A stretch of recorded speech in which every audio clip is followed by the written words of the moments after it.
Hello everyone, and welcome to another edition of, another episode I should say, of Scamperton Model Railway. And things have not really progressed. Well, they have, but they not really in terms of actual modelling as such.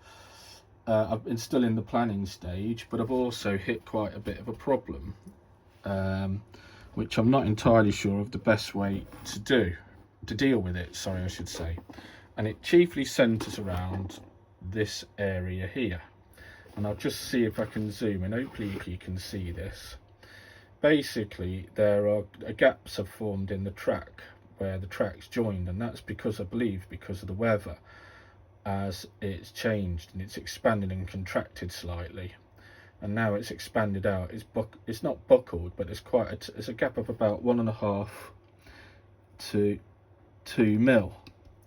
And what's happening is that these wagons, mainly these ones here, are derailing, and the front bogie comes off, and obviously it then goes round further and derails completely, and that is annoying, to be brutally honest with you. Other ones don't do it, but I think there's two reasons for it. So if I zoom around to here, and if I zoom, actually no, I won't zoom out, that's quite a good picture. So what's happening is, you see where that wheel is, that's hitting that piece of detailing, and then if I turn it the other way, you'll see it hits there. And what's happening is it's not quite able to have enough of a turn radius to turn round the bend. Now these curves are, let me see, that one is 4th radius and this one is 3rd radius. They're set track, and I know obviously people are going, that's not true 3rd and 4th radius, but I am limited on space, and this is the best way to, I got around it. Now it's only really affecting these wagons and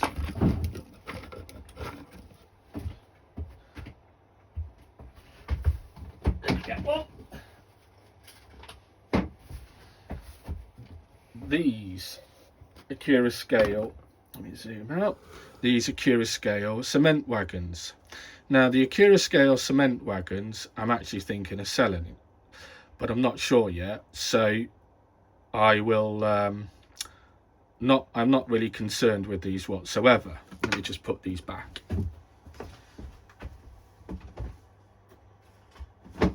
However, these ones I want to buy another 3 of them, chiefly in the GWRF blue. So if I've got to find out that these are going to derail or cause me havoc, I'm tempted to not get any more. But I'd like to actually get 3 more of these bad boys if I can at some point when they do another run of them. I'm not paying the £80 asking price that's currently on eBay. That's just, scalping basically, in my opinion. But it is a problem. Now, going back to the track part of this problem, anybody who could suggest a way of sorting this, I'd be very grateful. I think one of the best ways to sort it, but I don't know, hence the advice from veteran modelers, is to put a bit of solder between the gaps and then file off the bumpy bits. But let me know if that's a good idea or not, or people have got another way of solving it. The other thing that I have done, I didn't do it today because I'd put my arm in wet grey paint, is that I've started to paint this. This is the first coat and it's going to have a next one. I realised there was a splatter of glue, so I've pulled that up with a screwdriver, and obviously it's tarted up the fouled up, I should say, the wood, but no matter, that'll become a pothole or something like that eventually with a bit of grey paint. And like Stafford, the ever-increasing amount of potholes that never seem to get fixed. This is the paint I used. It's just some acrylic Paynes Grey stuff I bought from What's that place in town? Not Hobbycraft. God, I can't think what it's called now. It begins with an R. It's like a hobby stroke place you can bet a version of Poundland. God, I can't think of it now, but it'll come to me. I'll put it in the description area. But this paint's really good. I really like it because it's not only is it a dark grey, it does actually look a bit like the tarmac that you see on the roads. So yeah, Paynes Grey, if anybody wants it, graduate acrylic, it's quite good. What I'm doing is I've been mapping out where I'm putting the fences, and what's going to happen is that I'm going to have a security fence all the way round, and then more ballast and the catenary, which I'm waiting to receive from Westhill Wagon Works. 2 weeks that's been on order and I haven't heard anything, so it's starting to annoy me a little bit.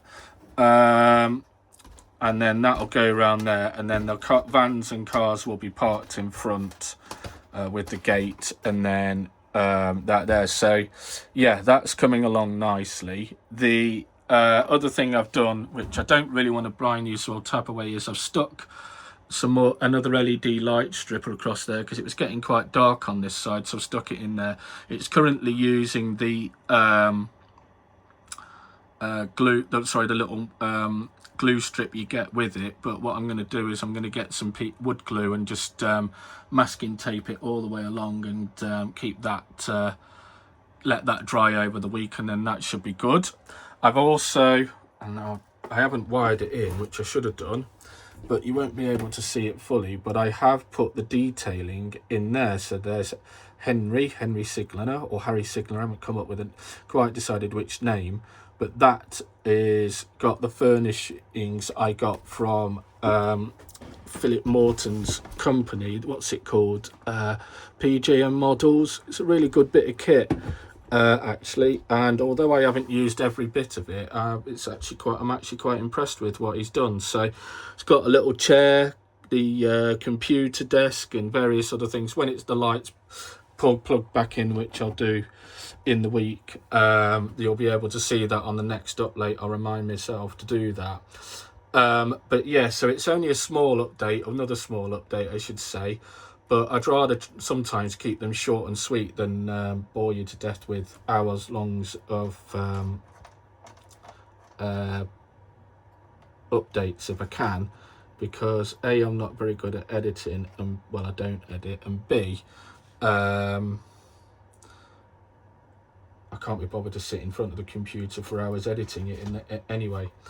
But yes, so if anybody's got any other tricks up their sleeve to solve these gaps, that would be great.